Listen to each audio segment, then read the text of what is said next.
बारी का बाप आखिरकार बारी को राजी कर लेता है और कहता है कि हम अभी तुम्हारी अनाया से सिर्फ मंगनी करेंगे। अगर तुम्हें अनाया समझ ना आई तो ये हम मंगनी खत्म कर देंगे। जिस पर बारी अपने बाप के खातिर राजी हो जाता है। शयान साहब मिनाल को कॉल करते हैं और कहते हैं, मीनाल बेटा, आज मैं और बारी आप लोगों के घर आ रहे हैं। मैं चाहता हूं कि मैं अनाया का हाथ अपने बेटे बारी के लिए मांगू।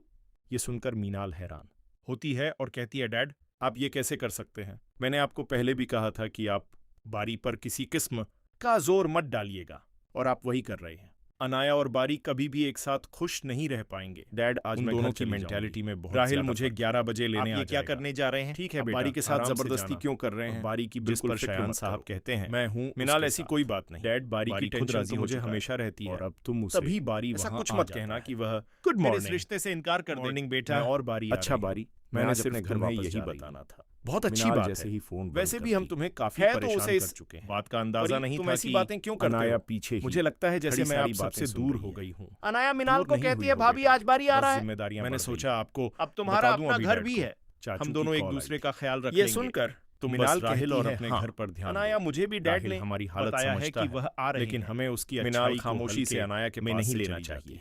थोड़ी देर बाद बड़ी दादी के साथ निकल जाती। मिनाल ही नहीं, जाते जाते कि वह बार बार बारी को अनाया कमरे में जाकर रखने की ताकीद करती है। कपड़े दादी भी उसे तसल्ली देती है। तभी अनाया की फिक्र मत करो बेटा, मैं उसे अनाया उससे पूछती है। दूसरी तरफ मुझे ये बताएं कि मैं आज क्या साहब अपने भाई से मैं चाहती हूँ कि आज सिर्फ बारी मुझे ही देखता रहे। तुमने बारी से अनाया के रिश्ते की बात की है कि इन कपड़ों को साहब छोड़ो, अभी वक्त तुम अपने बिहेवियर पर फोकस करो। उस लड़की को बारी इन चीजों से इंप्रेस नहीं होता। जवान उम्र में बच्चे बहुत जज्बाती हो बदली हो या नहीं, लेकिन वक्त के साथ अनाया कहती है, मॉम आप मुझे बस बारी की हालत देख। अनाया की माँ कहती है, दिन ब दिन कमजोर चाहती हूँ कि तुम भाई साहब और मिनाल के साथ ज्यादा से ज्यादा वक्त गुजारो। टूटा हुआ तुम्हारी बारी से शादी उधर घर में एक और हलचल, वरना अगर बारी ने इनकार समीर जैसे ही दिया तो फिर है हम सब कुछ सवालों की बारिश। अगर मिनाल जोर डालेगी तो बारिश इतनी जल्दी वापस आ गए, जिस पर अनाया कहती है, मॉम मुझसे ये तुम हर बात नहीं होते। मतलब मैं मिनाल और चाचू को एंटरटेन नहीं से मिलने गया था, मुझसे ये सब कुछ नहीं होता। अम्मा जान अनाया बिल्कुल कभी इतनी देर परिशे की तरह शलवार कमीज ला जाता पहन कर तैयार। तुम पुलिस वालों की तरह उसे यही क्यों कर रही हो? है कि अब बारी उससे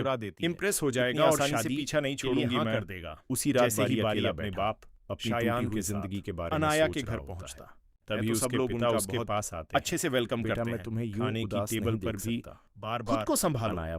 बारी की आंखें देख रही थी, लेकिन बारी मुसलसल मॉम गई थी इग्नोर कर रहा था, क्योंकि बारी बिल्कुल भी उससे शादी नहीं करना चाहता। फर्क बस इतना है कि वो हमेशा के लिए चली गई अपने साथ घर वालों मुझे को लेकर नई गाड़ी गई। मैं सैर को साहब बेटे को सीने से लगा की बहन जुबिया, जिंदगी ऐसे ही चलती है। कहती है, परिचय आप ही आते हैं, वह सब चले जाते हैं, मगर हमें जीना नहीं छोड़ना चाहिए। आपको नई गाड़ी मिल गई, दर्द से मुस्कुरा सेटल हो गई, लेकिन कुछ लोगों की अब कमी कभी पूरी नहीं होती। यह सुनकर परिचय का दर्द देखकर हो जाती है और जुबिया को कहती है, अगर तुम कहो तो मैं परिचय के सामने हाथ जोड़ लूंगा। मेरे दिल को सुकून सिर्फ तुम्हारी खुशी के लिए की। लेकिन बारी तुरंत उन्हें रोक देता, घर के बाहर नहीं डैड, बड़ी गाड़ी कमजोर नहीं हूँ होती है। और आलिम साहब परिचय के घर पास आकर उसकी शादी को लेकर कि मुझे तो यह समझता जा रहा नहीं आ रहा कि आपकी बेटी लड़कों करेगी, ये लड़की पीछा क्यों? उसकी